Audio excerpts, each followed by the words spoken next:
Ciao, hello from sunny Italy, where I've hired this Fiat 500X for the past week. So I thought it quite well suited to jump on and give you the 4 things I hate about it, 4 things I love about it.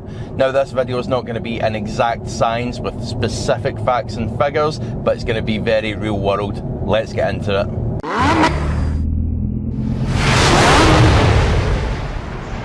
So kicking off the 4 things that I've hated about this car, number 1 has to be the infotainment screen. Now the car's got Apple CarPlay, a massive plus, especially when you're in a foreign country like this. However, the map doesn't take up the entirety of the display. I don't know why it does this, but it's got a big thick border around it and it just makes reading it all the harder. Also, when I was traveling at one point, this screen got so hot and started to respond really laggy. So overall, I think this screen, this infotainment system just isn't all that reliable. What the hell do I do with this? Second thing, this car is technically a hybrid, although you never plug it in. It's a self-filling battery. It gets the regeneration from the braking, I guess.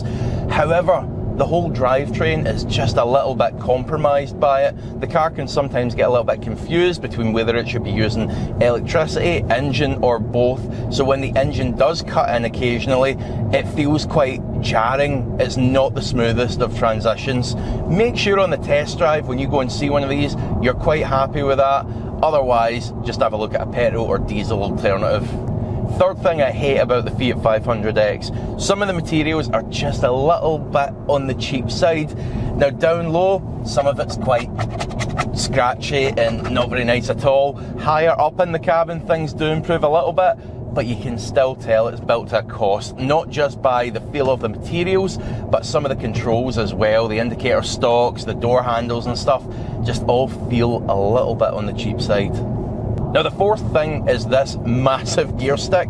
It takes up a ton of room in this centre console here, and most manufacturers, well, they've moved away from this now. They have neat little buttons or little switches, whereas Fiat have stuck with the very traditional, very huge gear stick. Could they not have come up with something a little bit better and more contemporary? Okay, so now on to the 4 things that I love about this Fiat 500X. And oddly, I know I just criticised some of the materials, but this is where we've got a complete contrast, because some of the material usage is really quite nice. Like this Alcantara on the steering wheel, that's really nice. It feels great to hold. I wish it came down a little bit further, and I'm slightly worried how it might age and patina with all the Italian hands on it, but it's really nice. Second thing I love about the Fiat 500X, the climate controls. These are massive, easy to read, easy to use, durable displays. You basically just turn each wheel. The passenger and the driver have one, and in the middle you can choose where the air goes. No complication, easy as can be. Third thing I love about this Fiat is the dimensions of it.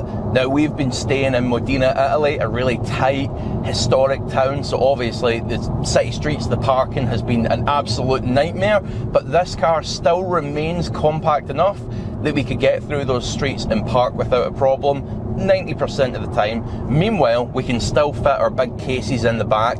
If you had a couple of kids, there's ISOFIX points and there's plenty of room for them in there, which would not be the case with a standard Fiat 500. Now the final thing I love about this Fiat, and obviously this is completely subjective, but it's the looks. If you've ever seen one of those Fiat 500Ls, I think they look absolutely horrendous, whereas this car retains some of the nice features which were on the original 500, which personally I really quite like. And there you have it, 4 things that I love, 4 things that I hate about the Fiat 500X. I really hope this helps in your buying decision, and I'm now going to concentrate on driving on these hectic Italian roads. Now if you are in the market to buy one of these cars, here's a quick tip for you. You're going to buy second hand, use vehiclescore.co.uk, free service. It'll tell you all the good and bad points about the car that you're looking at. They obviously offer paid HPI reports as well, and honestly, do not buy a used car without doing one of these checks. I'll add a 15% discount voucher in the description below alongside the link, so you've no excuse. Make sure you get yourself a good Fiat 500X. Now thank you so much for watching. If you have enjoyed it, hit the subscribe button, hit the like button. I'll see you for the next one.